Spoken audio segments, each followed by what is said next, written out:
Good afternoon, ladies and gentlemen. What's going on? Welcome back to Forced Strategy Gaming. Going to be casting a match for you today between Mouse's MaNa and Liquid's TLO, the little one, playing as Zerg, and MaNa, of course, being the red Protoss. So Zerg versus Protoss here on Steps of War. Should be exciting. Should be a really exciting matchup. And while I'm talking right now, doing this cast, I am realizing there's a huge discrepancy between my commentating and my strategy videos in terms of how I sound. I suppose, someone mentioned when I first really started diving into doing some of the commentaries on top of the strategy videos, someone mentioned that I sound a lot more excited in the commentaries. It's not, yes, obviously doing commentaries is cool and fun and I enjoy it, but it's more of a matter, this is supposed to be entertaining. I'm supposed to be, doing all sorts of fancy stuff. I'm seeing a 10 pool coming out for the little one. But anyways, the strategy videos are just more about, I'm like your teacher, I'm like your English teacher, freshman year. Freshman 101, I'm your English teacher. And it's not that it's not exciting, it's just that we're kind of really discussing the nitty-gritty of things. And because of that, it's not really, I'm not going to start yelling and screaming while I'm doing a strategy video. That'd be really stupid. But anyways, why would I even mention that? Well, I did just come out with a strategy video, and I'm going to make sure that's uploaded before this commentary so that all of this is making sense to you. Little one, going to be moving into MaNa's base right now. MaNa just dropping that gateway. Now, that could be a little problematic because we did see a 10 pool for the little one. So the little one's going to be pushing out with Zerglings in the very near future, and I'm not quite sure MaNa's going to be prepared for it. You can see those Zerglings building right now. MaNa's gateway only 50% of the way finished right now. My life for ire, he says, because the little one is telling him it is never too late to try to play Zerg, and he tells him to embrace the queen. Well, that's kind of creepy.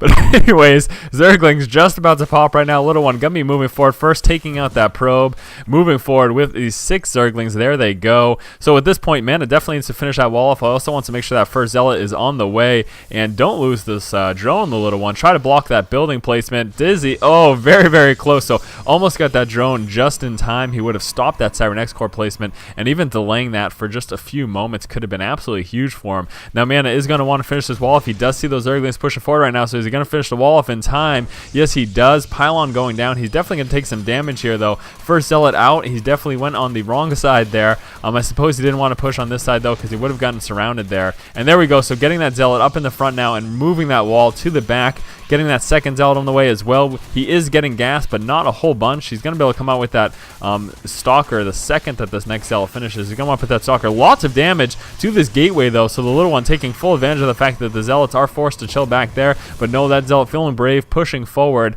And there we go. We saw another cancel of that building. So now that the threat is gone, he doesn't want a complete wall off. He just want to make sure there is space for his units. But he took a lot of damage to that gateway. He very well could have lost it. And my gosh, look at this. The little one going with that high yield expansion. Very, very, very risky because it is difficult to defend. Pretty much if MaNa spots this, the little one's going to lose this expansion. It's very difficult to defend it being so far away from the main.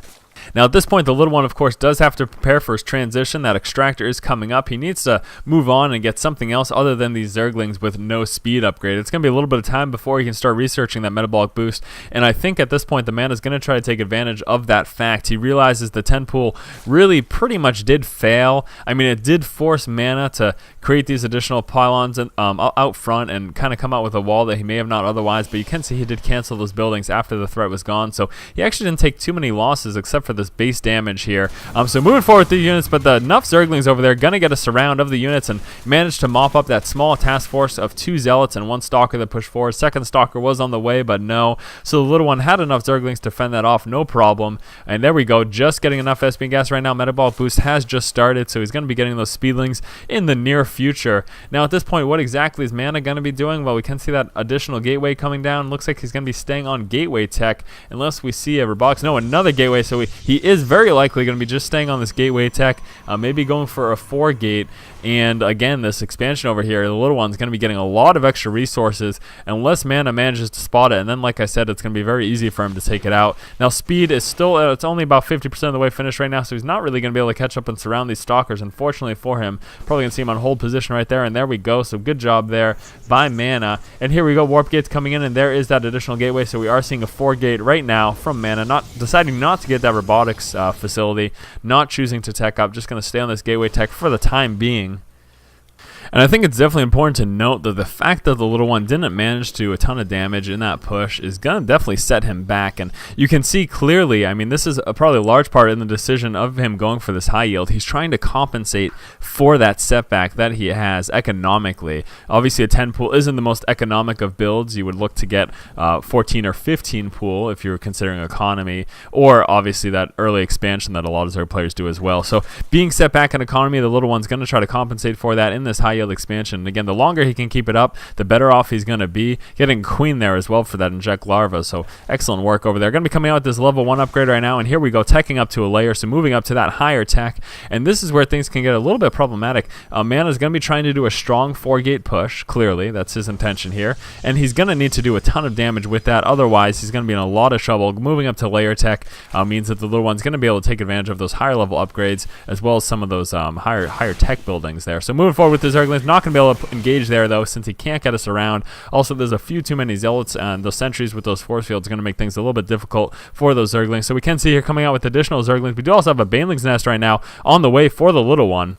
So throwing some Banelings in the mix definitely going to help his cause there. We're going to want to target light units like the zealots and or the sentries, or of course using them to bust through that front wall. That could be an option as well. We do have this warp gate with very low health there, so definitely want to be careful. The little one's going to want to make sure he tries to protect this expansion. I'm not sure why he's not sending at least one Zergling to have this Xel'Naga, just so we can see if his opponent's checking that. MaNa's going to be pushing forward, seeing that there's no expansion right now. I think he's a little concerned as to what exactly is going on, and look at that, rerouting his forces to the high yield. He knows exactly what's going on. The fact that the little one hasn't expanded yet, he realizes for certain the little one is a lot smarter than that. He knows that he needed an expansion, so checking that high yield, and he does find it. And in the meanwhile, Zergling's running into the main of MaNa, going to be devastating his economy. MaNa is only on one base. He cannot afford to lose too many workers. There are some zealots being warped in there though, so that did manage to push off a lot of those Zerglings, but the Zerglings doing quite a bit of damage, and they just about, not at the moment, but there we go, more Zerglings moving in as well, so still not blocking off his ramp. Seeing that Zergling run by, he didn't put a zealot in the front to block off the ramp, and that is a little bit devastating. Those extra, wow, more Zerglings moving into the mineral line of MaNa. This is a big problem. MaNa not finishing that wall off, finally warping in the zealot there to finish that wall off, but it is a little too late at this point. He took a lot of damage, and it looks like the little one's going to be able to drop this Nexus, and that could be it for MaNa. Losing that Nexus is absolutely huge. He doesn't even have enough resources at this point to build another Nexus, so I think that's pretty much game over, folks. Really big blunder there by MaNa. Again, not making sure that that front was properly protected. You know, if you push out as Protoss, you have a few options. You of course can have that zealot on hold, but the other option would be to just put another pylon down, block it off completely, so that Zergling run-bys like this cannot happen. I mean, again, as you can see, it just absolutely devastating. Just to deal with this push, he had to warp in some additional units to fend it off, and as such, he does not have the resources to come out with a Nexus, so he is SOL right now. I mean, I'm not sure, unless he tries to push out and mop up these last, there's a few remaining units, but no, lots of units right here for the little one, so even with this push, I don't think he's going to be able to mop him up. There's just way too much going on. He's got way too many units, and I'm not sure, I mean, this is going to be like a last-ditch effort from MaNa. He does just call good game. I think he saw the Baneling. He realized Banelings are on the board, so that's pretty much the end of the story there. So yeah, that was a big mistake there by MaNa, unfortunately. The major suggestion would be, of course, you know, you push out as a Protoss player. If you're not going to warp in a zealot to finish that wall off there by having that small entrance blocked and having that zealot on hold, then the suggestion would be to just place a pylon right there as well. If you decide you need to move units from your base out again, you can just kill the pylon. But I mean, I guess the best way really would just be to get that zealot, and then if you see the push coming, maybe warp in some sentries, get some force fields going down, and you're all set. But unfortunately, MaNa did have that wide open area. He managed to fend off the first wave of Zerglings, but there were more Zerglings streaming in, and since that Nexus dropped, without those resources, he literally could not continue the game. He can't like salvage these buildings to get resources back, and he couldn't ask the little one for resources. I'm not sure the little one would have given them to him. So anyways, once again, this has been Force and Force Strategy Gaming. This is a 2-game series too, so I'm going to be moving on to game number 2 right after this. Hopefully you guys enjoyed the cast. If you do, subscribe to the channel, and as always, keep watching and keep owning. Now inside of the base here, like I said, like I'd mentioned, we are going to be going for that gateway robo build opening. So far you can see only one gateway at this point.